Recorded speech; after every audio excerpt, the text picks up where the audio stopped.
All right, today I'm chatting with Maya Elam. Maya, thank you so much for agreeing to chat with me today about your amazing Shape of Stories diagram. Thank you, Kevin. It's really my pleasure.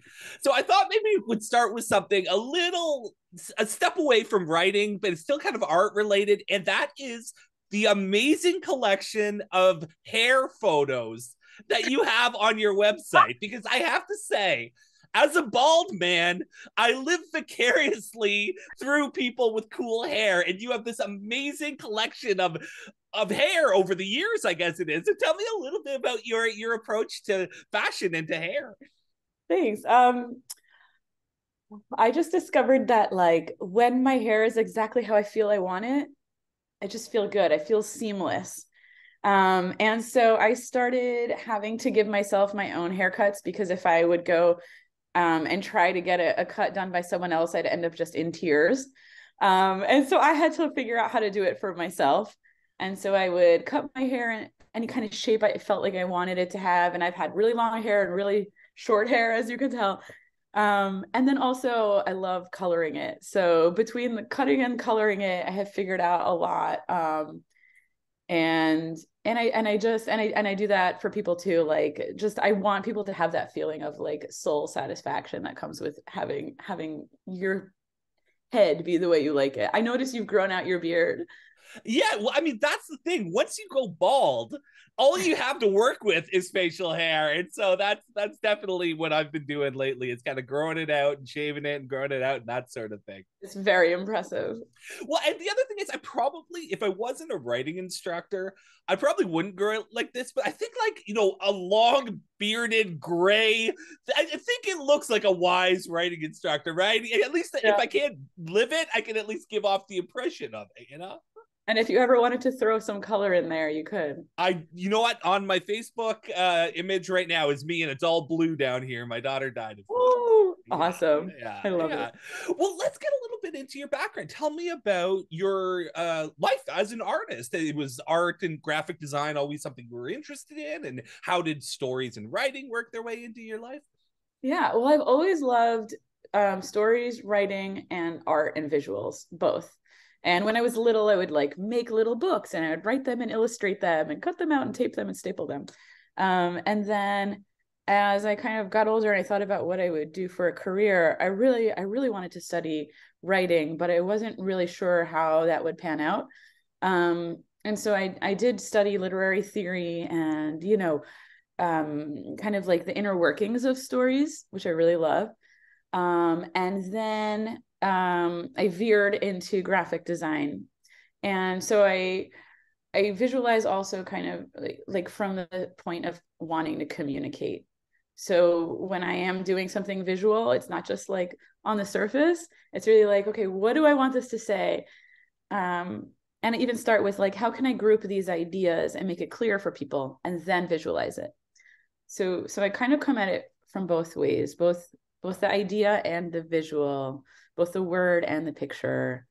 Um, and I think that's why this infographic is just in my sweet spot.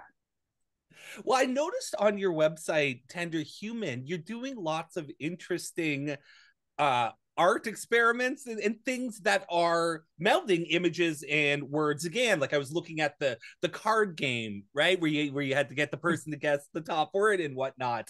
Tell me a little bit about what you're doing there on the website, and again how it's kind of like melding words with art. Thanks. Well, first, I think digitally is a great way to create because there's no like paper scraps to clean up when you're done. You kind of just have an endless supply of pixels, and it's kind of like effortless in that way. And it's really quick to throw things up there. So when I have an idea, sometimes just that's just the quickest way for it to take form. Um, and I use Squarespace. This is not a plug, it's not a promo, but Squarespace is just so easy to create in.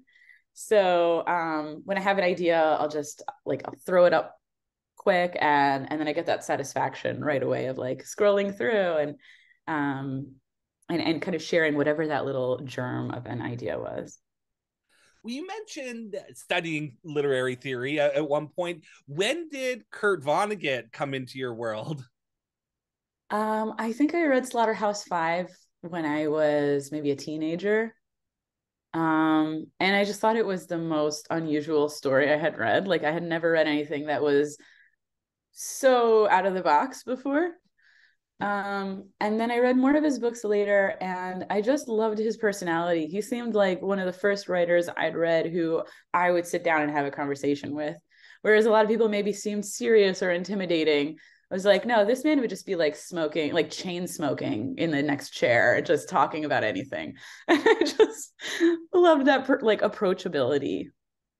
Yeah, I think what's something really interesting about him too, with something like Slaughterhouse-Five, is he's obviously so clever and witty and funny, to the point where you kind of think of him as a comic author, but he's dealing with heavy stuff. That book about the bombing of Dresden and everything, right? It's a really fascinating way that he manages to combine his wit with tragedy and real life issues.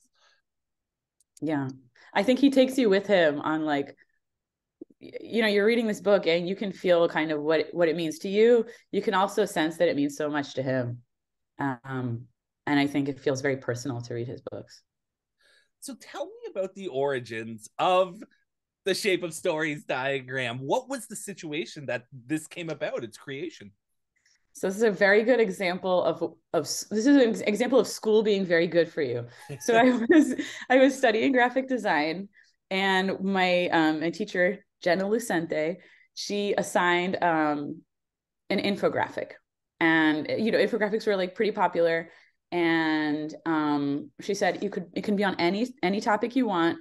It has to be factual. You have to kind of like do your research and visualize something. So I thought about all my interests, and I was like, I think this is my most, like, my interests I feel like are kind of out there. And I was like, this is the most mainstream one that I have. I should put my money on Vonnegut. And so he wrote about this idea of story shapes in two different books.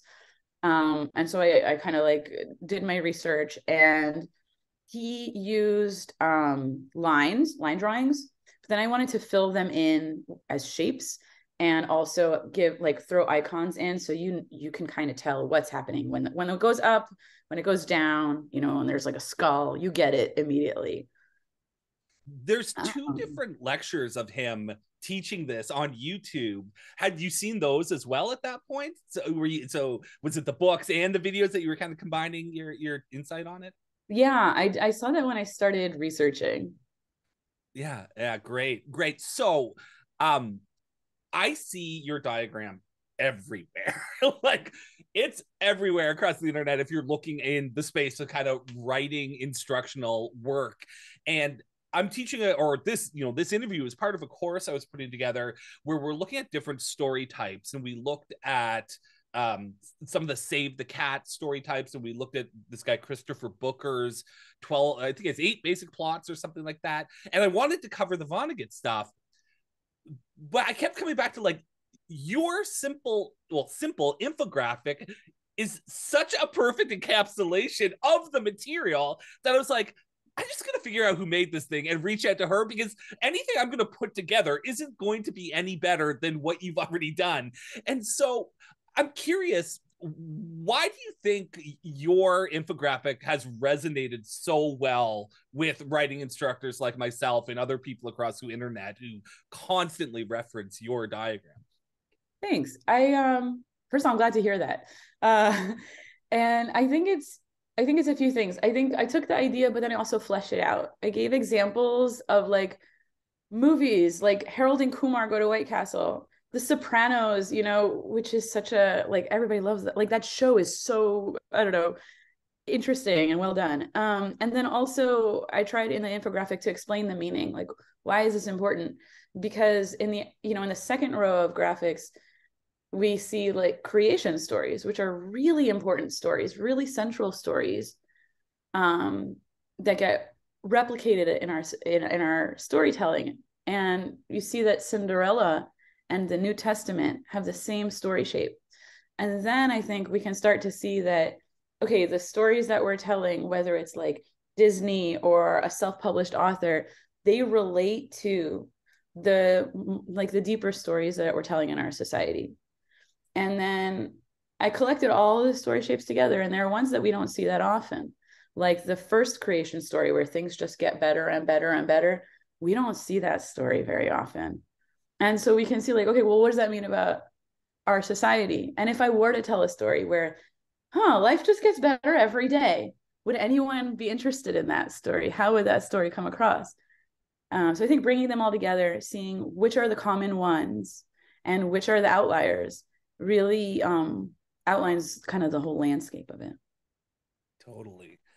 I mentioned it as a simple diagram, but obviously I think the brilliance of it is that you're giving the impression of simplicity on some really complicated issues here. So can you speak a bit about the decisions that go into taking some complicated ideas and boiling them down to something so clear and so visual as the infographic? Sure. I think that, wait, let me think for a second. Okay, so first, I knew I wanted to show all the examples of different story shapes, but I also wanted an introductory graphic just so you can see, okay, good looks like this, bad looks like that. And then I think as far as like working with it visually, keeping the colors really bold, just like solid blue, solid orange, you know, white shapes popped out. Just keeping it really, really visually very simple and clean helps you see, like, look inside and see what's going on inside. Something I found interesting is the blue, orange, and black color palette that you've used is actually the color palette I use on my website. I use orange and blue and black just like that. Is that a common color palette? Like, is there something I'm not aware of where this is used quite often to capture certain people's attention or whatnot? Yeah, I think, okay, so there are color pairs that are complementary colors, which means on the color wheel they're opposite from one another. So you have blue and orange, you have red and green, and you have purple and yellow. So out of those three, red and green, everybody just kind of thinks Christmas. And also they're kind of like traffic light, like they're very attention getting colors. So I don't love a red green color pairing, unless it's in your beard at Christmas time, which I definitely want to see it. And then purple and yellow are complementary colors, but purple's much darker and yellow's much lighter. So you don't feel like they're on the same level. And then blue and orange are wonderful because blue is also this kind of like basic go-to color. You know, like blue jeans even just feel like a neutral to us. And most people just, I mean, people love blue and you see it everywhere. And then orange is kind of like this color pop. So I think they work really well together. Definitely. They certainly do in your diagram. What does the process of creating it look like? So obviously you're doing your research and you're taking notes, and then are you starting to sketch with paper and pencil, or are you jumping right onto the computer? What was the process like of creating the infographic? Definitely started by sketching in paper and pencil. The first version I did, actually, all the story shapes were on one axis, and it was real. And my teacher Jenna came over and she was like, "It's kind of hard to see," and it's true. So you know, the other thing that I think is really important visually is coming up with a layout.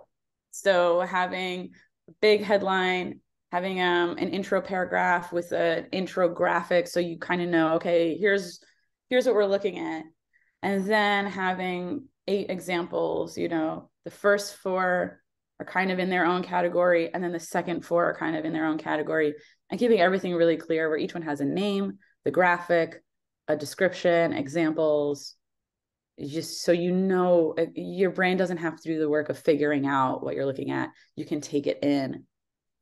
What about the decision process of the little icons that fill in the shape? So we've got, like, say a hospital bed or a needle or a angel or a sunshine, or how did you go about choosing those different uh graphics to represent different emotions or places on the good fortune, bad fortune polarity shift? I think it was like, you know, thinking into an example of a story and just trying to visualize, well, what would I see? You know, the Cinderella shoe, and her, you know, she's sweeping, it's terrible, okay, a broom, like, you know, just trying to come up with the most clear go-to symbols without getting too specific or abstract. So obviously, Vonnegut's an author. This material is coming out of instructions for authors or from memoir type books of his. And yet we're teaching it using graphics.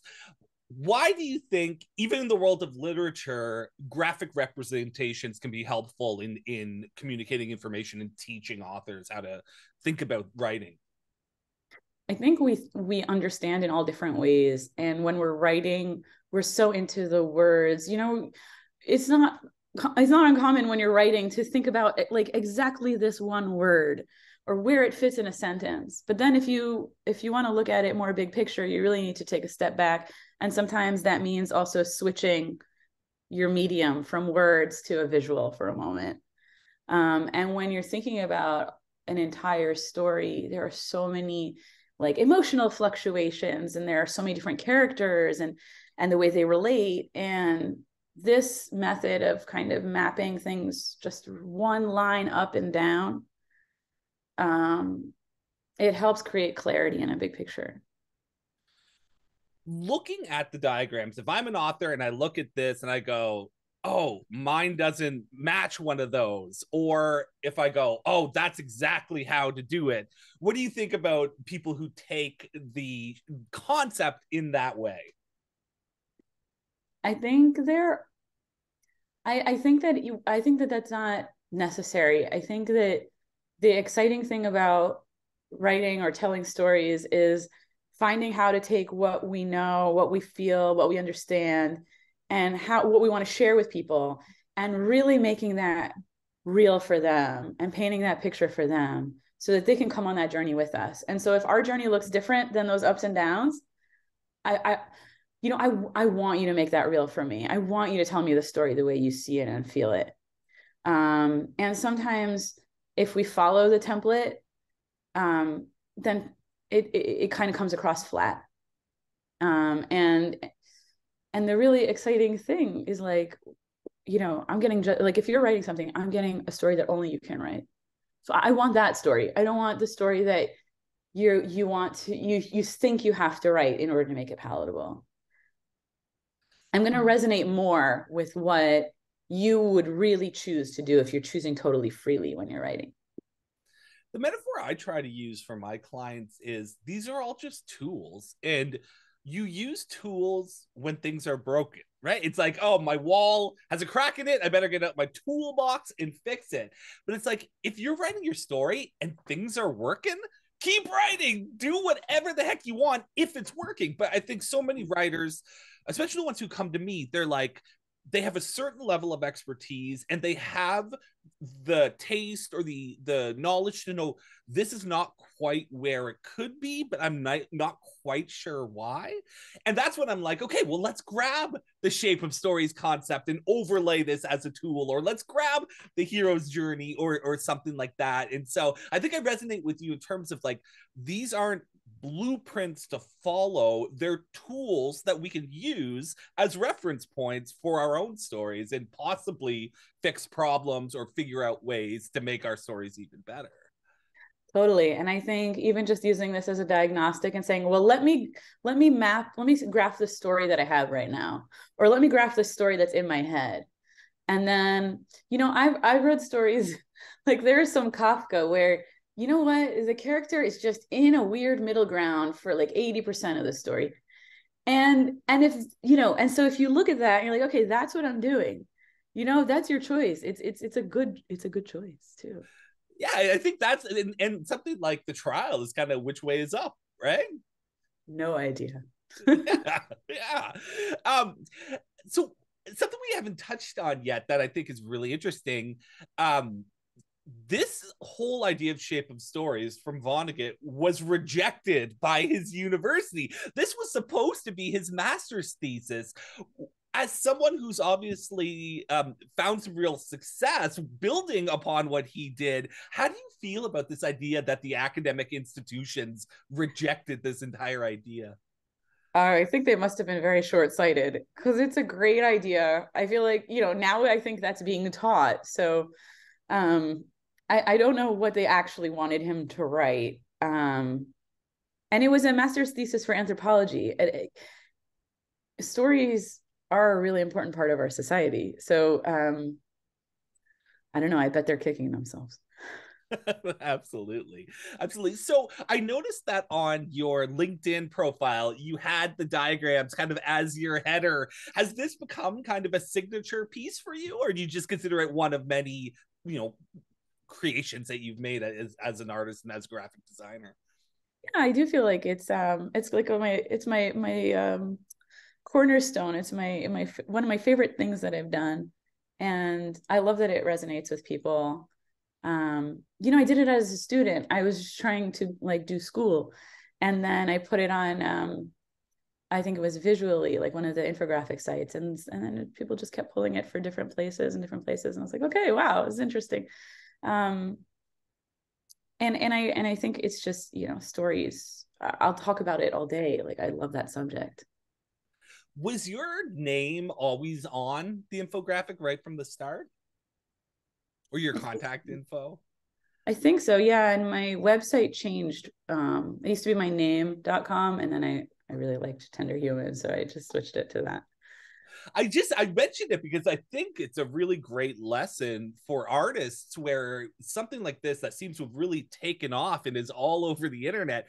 I looked at it and I was like, how can I figure out who made this? And then I was like, thank goodness, there's her information right there. Yeah. So I kind of wanted to draw the viewers' attention to this, that it's important to take credit for your work and get paid for it and all of that. Because it's really easy for people to forget that someone made this and put their heart and soul into this, and they're just like, oh, here's a cool diagram, I'm gonna use this to teach my whatever. And so I was really thrilled that you were contact information was on there, and that I was able to reach out to you and really get some insight about your creative process. Thanks. And layout wise, I would recommend put that in the middle. Don't put it at the bottom because people can cut They'll off the crop it off. bottom, but they can't cut off the middle. I love it. I love it. That's great industry intel right there. Have many people reached out to you about the image? Have you spoken about it elsewhere? What's the experience been like with that? No, this is my first time speaking about it. I'm really, really, I'm so thankful, honestly, Kevin. People have reached out to me. It's been licensed for some publication in some books. And also I think, which is really cool, some educational materials. Like there's I don't remember which province of Canada, but they reached out for to include it in a teaching material, and there's also like going to be like in a testing material. So I think there's something. It's nice because I loved learning about stories and books, and so it's nice to fuel some of that learning for other people. It must feel special too to feel like you're one small part of Kurt Vonnegut's legacy now. I was looking at one website and it was saying, here's Vonnegut's rejected idea from his thesis. Luckily, it lives on via Maya's diagram. Like this idea that you're part of the Vonnegut legacy, and also a major component of the body of knowledge that is writer's craft. Thank you. I remember once I was working in an office, and one of the people in the office, her father or her relative knew Kurt Vonnegut, had known Kurt Vonnegut. And so she told me, she said, I showed it to him and here's what he said. He said, Kurt would have loved it.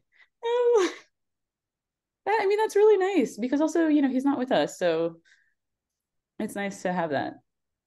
So you've talked a bit about the power of stories. Could you expand on that a bit further? What role do you see literature and storytelling playing in a modern age, especially as a digital artist? Where do you see story right now, and what role do you see it going forward? I really think it's very personal and also affects the entire world. I think that when we tell stories the way that we really want to, we feel understood. And that is such an important deep human value, to just feel like, okay, I can exist as I am because I'm telling my story the way I am, the way it is, or I'm telling how I see things the way I really see them. I'm sharing what I understand, and then I think people can understand me. And then I think we have we have big cultural reckoning. We have people, we have large groups, large movements of people trying to tell their stories or the way they see things. And we have a lot of clashing, and we have also a lot of speaking out against, well, I don't like how this story has been told. I don't like the picture that has been painted about me. I don't think this is accurate, you know. And so I think story is the playing field, where we advocate for ourselves, and we try to show life the way it really is, and we show our experiences the way they really are. And it seems like for so long things have been painted falsely. And when we bring stories that feel true, I think it's part of how we bring like clarity and greater understanding to humanity. On your website, I think it is. I think one of the opening lines is something about you're interested in art and work that touches people's souls. I think you're kind of getting there a little bit here, but tell me a bit about that. Is that a genuine kind of metaphysical experience you're talking about, or is it more metaphorical? What do you mean when you kind of say you're interested in soul touching art? Well, I think I've talked to some people who feel like they have an intuition, and I've talked to some people who are like, yeah, I don't have that. And I think regardless, there's like some kind of instrument inside that knows when you feel good, when you don't, when you feel comfortable, at ease, when you don't, you know. And I think really, like, especially with the world kind of being crazy and life kind of being crazy, it's so important to have a feeling of sanctuary inside yourself, a feeling of stability, steadiness, peace. And I think when we have that, that's what I think of as like, okay, like my soul is doing okay. And so And when you so create art, is that soothing your soul or other people's souls, or do you see it as both? I see it as both. I see it as there's something in me that wants to come out. And where is it going? It's not just going into a vacuum. Hopefully, someone else like will take that in, or, you know, kind of open the door and be inside that and be like, huh, and have their own experience with it. And then when there is that kind of channel open between people, because there's something being shared and there's something being received, I think that creates an understanding between people. And then our world gets a little bigger, because why, between me and you, there's like a nice hallway that I want to walk into. I like that space between me and you know? And so there's more room for us. Love it. Does that make sense? Does that make Yeah, sense what I'm it saying? does. I love Okay. that hallway metaphor. Yeah, I've I think always about the hallway all the time. I've always felt that way, more like have you seen Donnie Darko? Yes. You know what the thing that comes out of it? I always feel like if I'm at a concert and I'm seeing like this incredible band, I feel like that thing is coming out of me or out of them somehow. There's like that hallway, there's a tunnel, there's that tentacle somehow connecting us. Totally. And I think Virginia, it can be really alienating sometimes to be human, and you can feel a lot of solitude. But to know that there is an open space between you and another person, it just changes the experience of life really, really deeply. Virginia Woolf writes about that idea of this. I think she uses the metaphor of kind of tree branches, but this idea that we're all connected in some way via this kind of invisible energy or spirit or whatever it is, and that as isolated as we can feel sometimes, like you said, we really are connected if we can kind of grab hold of something and use it to pull ourselves towards someone. I think that's a lot of the time, at least for me, that's art. That's what art does. And maybe, like what you're saying, maybe it's different for everyone. Maybe everyone is finding, well, what is that for me? You know, and maybe it's coaching Little League, because, you know, kids are wonderful and running around and being outside is just enlivening. And I think for people who are writing and wanting to tell stories, there's probably something like soulfully meaningful for you. Absolutely. Well, this group that we're recording this for, they're my more advanced group of writers. So some of them have written a few books already, or they're a few drafts into their first book and they're kind of getting near completion. As a professional artist yourself, do you have any thoughts or advice for these folks who are kind of on the verge of stepping out into being professional authors? I would say to spend some time getting ready to be seen in this new way, getting ready to be seen as a writer, as a person who has told this story, because visibility is not always comfortable, and putting your work out there can be very vulnerable, can feel vulnerable. Huge. And so I think sometimes I think about it like concentric circles. Sometimes before I put something on my website, it will be an idea, I'll mull it over. That's the first circle. It's me. Maybe I'll bring it up. I'll talk about it with a friend. Be like, how like da da da da da da. And then I have like this inner circle, and I share it with that person, and kind of get my head around it a little more. And then I might share it kind of more publicly. And I don't always just shoot right out to the world, because that's a big circle. So I think similarly, if you've been writing for a while, I'm sure your inner circle probably knows. But that kind of like advancing a little bit more the horizon of like how you let people see you, and how you let them see you in this new way. That can take time. So if you get a head start, you'll probably be ready by the time the book comes out. Fantastic. And I mentioned to the group that I was going to be speaking with you today, and asked if there was any questions they had. And one of my clients or members said she was curious if you were familiar with the concept of the heroine's journey, and if you had thought about capturing any other kind of literary concepts similar to the Shape of Stories work you've done. I'm a little familiar with Joseph Campbell, The Hero's Journey. Is the heroine's journey a different one?